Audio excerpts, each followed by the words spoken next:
And at 10, blank. Pointed out by Matt Patton of Fazbear Frights Theory video, the description of the Stitchwraith given to us by the Fazbear Frights epilogue seems to resemble the character of blank from the Five Nights at Candy series of fan games. And now with the Fazbear Fanverse initiative being confirmed and giving us another Five Nights at Candy's game, some fans think that this was actually meant to be intentional. Five Nights at Candy's is pretty much the centerpiece of the Fazbear Fanverse initiative, being the most popular and probably the best made game series in the group. So some believe that Scott either had the Fanverse in mind prior to its announcement last year, or that the Fanverse was a way of explaining the Stitchwraith's appearance as a way to introduce the fan games into the main series, or as like a little Easter egg to show us that at least they have versions of the games in the main continuity. And at least until we get a full explanation, I'm still gonna believe that it's blank, because that's cool. And at 9, entered. Or could the Stitchwraith be entered? Well, basically, this has been confirmed as false since it seems the Stitchwraith story takes place after the events of FNAF 6, where the rest of Ennard, now known as Molten Freddy, gets burned in the final fire, but perhaps the original intention was to have Ennard live on, as was implied by his minigame in FNAF VR.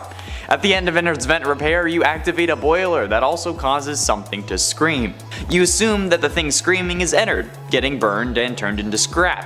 However, he jump scares you just moments after this scream. Was that scene to indicate that Ennard actually survived the fire like William did? Or was it just because we thought that we'd be safe after the scream, making that jump scare one of the most effective? Or is it because at the beginning, Ennard was going to play a bigger role than we suspected? And at 8, main villain.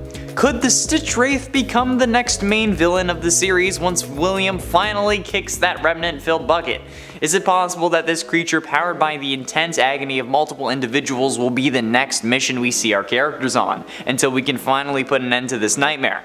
Actually, it's unclear, since to my knowledge the character hasn't really been introduced into the game series, so if they were to become the new main villain it would come out of nowhere, unless they get introduced via security breach or make an appearance in the Fazbear Fanverse initiative game like FNAF Plus for example, which also seems plausible. Because while he may always come back, I feel like the William Afton storyline is kinda running a bit dry. Like sure, we love to hate this guy, but without something new and fresh, especially with a new owner being introduced soon enough, we will most likely have to leave FNAF in the past. So something new is bound to be incoming. Like if every Elder Scrolls game had like the Daedric Lord Dagon as the antagonist, we wouldn't really have cared when it came to Skyrim. It's the same idea here. And at 7, Golden Freddy. The Stitchwraith is also where the whole two souls theory started for Golden Freddy. Some believe that the Stitchwraith is a representation of Golden Freddy, and that the Stitchwraith's two souls mean that Golden Freddy has two souls. I mean, I don't know where that leap in logic came from, but it's widely accepted now despite there not really being much evidence for it, aside from circumstantial evidence that's built on other unconfirmed theories. But honestly though, that's most of the series at this point, having theories built off of other theories, but for some reason people never enjoy mine. Anyway, when it was revealed that the Stitchwraith was able to have two souls inside him after the man in room 1280, this led to the conclusion that this must have been the case with Golden Freddy. Evidence being the Stitchwraith, the survival logbook, and the 2-eye theory involving FNAF 3's bad ending, which I've already debunked. So yeah. And at 6, Afton Endo. Where did the Stitchwraith's endoskeleton come from? It's a question nobody quite has the answer to, but I have a pretty insane theory that I absolutely love the idea of. At this point, I am convinced that Michael Afton was a robot at the time of Sister Location and maybe even before that. He may not have been a rebuilt Crying Child, but he was certainly a robot. So, since this endoskeleton seems to be an older model from the way it's described, could this endoskeleton be the one that was inside Mike for the games we were playing as him? It would make a lot of sense. That endoskeleton would be full of agony at that point, after being scooped and dealing with literally everything else in the series, and sure, Mike supposedly burns in FNAF 6, but that doesn't mean that the endoskeleton was destroyed, that just means that his remnant was. So an endoskeleton that had recently been possessed by agony sounds like the absolute perfect base for an animatronic that revolves around shifting agony. And if the skeleton did survive, which let's be honest it probably would, because I don't think a building catching on fire would be hot enough to melt the metal that was used for an endoskeleton, or at least an endoskeleton that was supposed to be for a human, and it already having agony inside it makes it seem like it would have an easier time accepting agony from other items later on. I'm just saying, it's probably not the case, but I mean like what a way to confirm that Mike was a robot, right? That would be cool. Halfway through, and at number 5, good guy? Could the Stitchwraith possibly be a good guy? This kind of switcheroo would definitely appear to be par for the course for FNAF. But having an animatronic we think is bad but actually be a hero might even be a little too far for FNAF. I mean, we've had good animatronics be revealed as evil before, that animatronic being Baby, but I mean, that's cause it's FNAF, of course they're gonna be bad. Could the Stitchwraith though really be good after all? To my knowledge, he's only killed Dr. Phineas Taggart, who was his creator, who was a man that was messing with life and death and was very similar to William Afton in that way, bringing life to things that shouldn't have it, so it would be understandable if this agony-fueled beast was thinking that he was helping by getting rid of another man like that.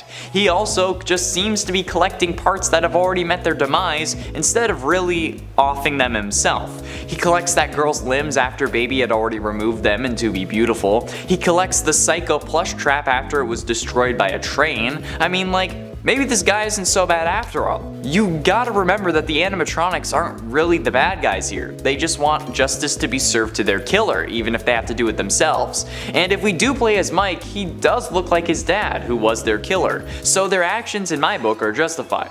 If I was killed by someone and then came back, I'd sure as hell want to kill the guy who killed me if I got the chance. So yeah, I understand the animatronics. I sympathize with them. In at 4, new books. Other fans believe, or I guess hope, that the introduction of the Stitchwraith will lead to the release of a new novel trilogy or series involving him as the main antagonist, which is something even I think is possible. The Stitchwraith was introduced into the series by books, and the character has remained in the Fazbear Frights series aside from a few theories placing him elsewhere, so unless the Stitchwraith shows up in Security Breach, it's entirely possible that the character will stay in the novels, with a new series or trilogy of maybe even exclusively graphic novels to keep the character alive.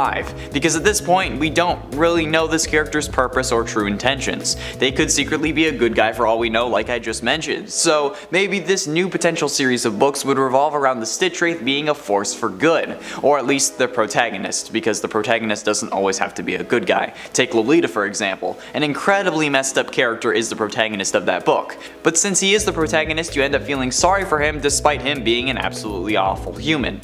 That's also just because of the way it's written. It's like a literary thing. I couldn't read it, but I know someone who did. Getting close to the end, in at number 3, the arm. The arm in the final seconds of the Security Breach gameplay trailer is one of the most controversial moments in FNAF history. Some swear it's William Afton, others swear it's the Stitchwraith, since, like I've been saying, he hasn't yet been introduced into the games. I mean, this could be the perfect time to do so, since Afton's storyline could be on its last legs. But would that really make any sense? Earlier, I used the excuse of someone new taking over the IP as a reason to introduce a new villain, but the same could be said as a counter to that. If someone new comes in and changes the main antagonist of the IP, I'm sure plenty of people would riot. I'm even sure that some of you were thinking it or even commenting it after I suggested it. So could that arm really be the Stitchwraith? It's a possibility, but I find it highly unlikely, especially because of the purple light that you can see reflected off the arm, since that color is definitely associated with William rather than the Stitchwraith. And ultimately, in at number 2, Freddy and Friends. The recently released Freddy and Friends On Tour Episode 1 short on the Steel Wool Studios YouTube channel has some interesting moments to say the least. One of the most interesting being about 22 seconds in, when the screen glitches during a simple walking scene, revealing a face that could easily be described exactly like the Stitchwraith was in the epilogues. To quote the wiki, the mask features are drawn on in thick black marker. It has 2 eyes, one of which is blackened. It sports a toothy grin with a missing tooth, and something appears to be stuck between its front teeth. It also appears to have blood around its mouth, but it is actually meant to be pizza sauce.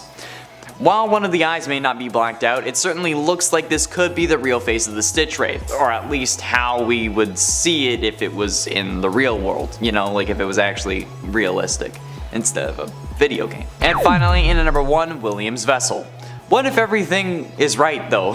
What if the arm is the Stitchwraith's but it also is William's? What if all the alluding that we've been seeing is right? What if the robot William will inevitably possess is actually the Stitchwraith? In my breakdown for Freddy and Friends, I did mention that not even 1 second into the video we get a flash of purple. That combined with the seemingly random Stitchwraith screen in that video 20 seconds later seems to indicate to me that the two may be related, which would honestly make so much sense, and probably it's going to end up being the best of both worlds for people who want to see the Stitchwraith introduced and those who still want Afton to keep on kicking for a few more games. This entire thing seems like it could be building to that reveal, and that maybe William was the one who sent Phineas Taggart, the Stitchwraith's creator, on a mission to discover what agony really does and how to control it. Maybe William needs the agony of the Stitchwraith to help possess it and gain full control, since he's currently sentient code and we don't quite know how anything in the FNAF universe operates until it happens. Like those goddamn doors. And at 10, the missing link. There have been so many additional mysteries that were added in the Fazbear Frights books, but they're all actually connected. And the reason we know that they're all connected is because of the Stitchwraith. The Stitchwraith is literally the link connecting a whole load of the stories together. And not just from the new books, but the original trilogy as well as the games can all be tied back to the Stitchwraith. He was made with a battery from Fetch, his creator was looking for an Ella doll from To Be Beautiful that was made by Henry. He is the missing link in all of the continuity of these stories, and whatever comes next I'm sure we'll learn more about him. I mean, there is a little bit of him in every body. Wait. And at 9, agony beyond power of speech. The stories of the Stitchwraith actually help us to understand how animatronics get possessed on a better level. At first we just thought it was the normal way that possession works. Is there a normal way? Well, we just thought, kid gets killed, kid gets put in the suit, and then kid possesses that suit because, yeah. But now, we know that they're actually possessed by agony. According to Phineas, the creator of the Stitchwraith, agony is the most intense human emotion, and it reaches out further than any other emotion. And that it's used by the animatronics because, they were killed as children in their favorite pizza joint by a golden Bonnie. So agony is a pretty reasonable feeling. The way we understand Remnant and how it works will help us understand more mysteries in the long run, and knowing about how Phineas was experimenting with human emotion just puts us one step closer to solving the entirety of FNAF. At least if Scott doesn't keep adding more mysteries. We know he will. Too much money. Making bank. Oh man, I wish I had something as profitable as this. And at 8, not entered. At first, based on the description of a white mask and such, we thought that the Stitchwraith had to be entered. The combination of the Funtime animatronics as well as Baby and Ballora. But after seeing the creation in the epilogue of 1:35 AM, we now know indeed that it's not entered, even though it claims to look fairly similar. But this brings up an interesting idea. Why do they look so similar? I'm gonna move off the whole facts thing for a second and get into a little speculation. Why are the two characters so similar, at least when described? Perhaps Phineas knew about Ennard and got inspired by its appearance, or if the Stitchwraith came first, I guess it could be that Ennard got inspiration from the Stitchwraith, or maybe rumors or stories William told, I don't know, okay? It calls for a lot of weird jumping, and it's very weird until we know more about the timeline of the games and the books and how they work together, and it's weird, but it's not entered. There's your fact. And at 7, epilogue. Each Fazbear Fright story comes with an extra one thrown in there for good measure, like 3 normal stories and then the part of a bigger one that's expanding over all 7 books in the series. These epilogues are the stories, and yes, they explain everything about the Stitchwraith, or at least some of it. It starts in Into the Pit and continues on to the other books. They don't necessarily go in order, but the gist of these stories so far is the creation of the Stitchwraith and then its mission to gather body parts. As it does in To Be Beautiful, when Baby hacks apart a girl in order to steal her identity. We don't really know what it's planning yet, but we can assume it's nothing good, because it's FNAF. And at 6, key player. Like I said, each of the Fazbear Frights books has an epilogue chapter that tells a story about the Stitchwraith. But what I didn't mention is the fact that the Stitchwraith itself is actually a plot point in many of these stories. For example, in To Be Beautiful, Baby ends up cutting a girl into chunks, or something like that. She just dismembers robotic body parts or something, like limbs and stuff. And then those body parts are collected by the Stitchwraith. In Fetch, the battery used to operate the Fetch dolls also gets used to power the Stitchwraith. And the creator of the Stitchwraith, Phineas, was looking for an Ella doll that appeared in the story about the girl who had a divorce and never got the family she wanted and eventually died in an event. I don't remember the name of that one, but the Stitchwraith is omnipresent in the Fazbear Frights books, similarly to how Thanos was in the MCU Infinity Saga, since he was behind the attack on New York in the first Avengers movie, and he was manipulating things from the background. It's like how the Stitchwraith is manipulating situations to end in its favor. At least that's what it looks like to me. 1:35 AM, that's the story. Yes, that's it, 1:35 AM. Halfway through at number 5, Born This Way. My mama told me when I was young, don't kill your creator. Well, obviously the Stitchwraith never got that lesson, probably because he didn't have the time. After being created, the Stitchwraith immediately decides to off Phineas, which makes me think of this as potentially a symbol for Henry. We know that Henry died via an animatronic thanks to FNAF World, but the similarities between the two stories are strong, and while yes, we don't know much about this creature's origins, it could be a hint to what's coming next. People say that nobody is born evil, but they've obviously never heard of a bloodthirsty murder bot who instantly kills their creator. Or an antichrist. Hi.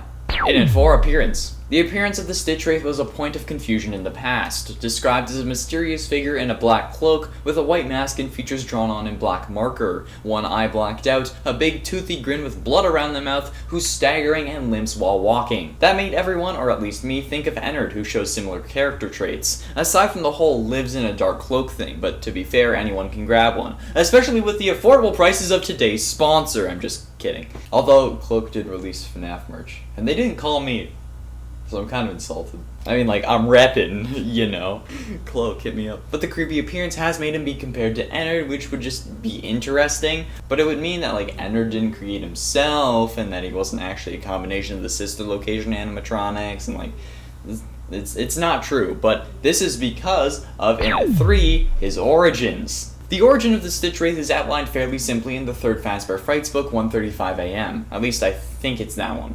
No matter, we get to learn the whole origin of the Stitchwraith, proving to us that this character is new and not someone we've seen before, like Ennard. Using the battery for Fetch and the agony from L, Dr. Phineas Taggart was experimenting with human emotion, saying that it emanates from us and soaks into our surroundings, claiming that agony is the most powerful and reaches out the furthest from us. And that agony is what really haunts objects in animatronics. The FNAF 1 or 2 era endoskeleton was found by Phineas and infused with the agony from the Ella doll. Then he puts a head on it from a 3-foot tall doll, which if you're looking for a visual, think like Blank from Five Nights at Candy's. He adds a battery pack and turns it on. As he does, he gets killed instantly, potentially by accident, but nevertheless it happens, and then the Stitchwraith leaves under a black cloak.